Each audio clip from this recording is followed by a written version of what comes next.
বিচার বিভাগ সংস্কার কমিশন কার্যক্রম শুরু করতে যাচ্ছে ইনশাআল্লাহ 1 তারিখ থেকে।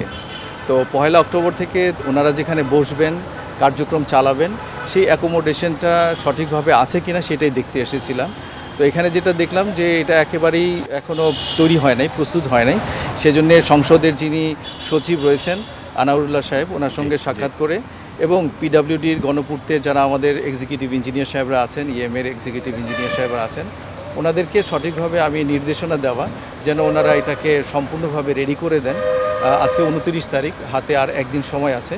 এই একদিনের সময়ের মধ্যে যেন অন্তত ওনারা কার্যক্রমটা সঠিকভাবে শুরু করতে পারে, সেই ইনস্ট্রাকশন এবং সেটা দেখার জন্য এবং ইনস্ট্রাকশন দেওয়ার জন্যই আমি এসেছিলাম।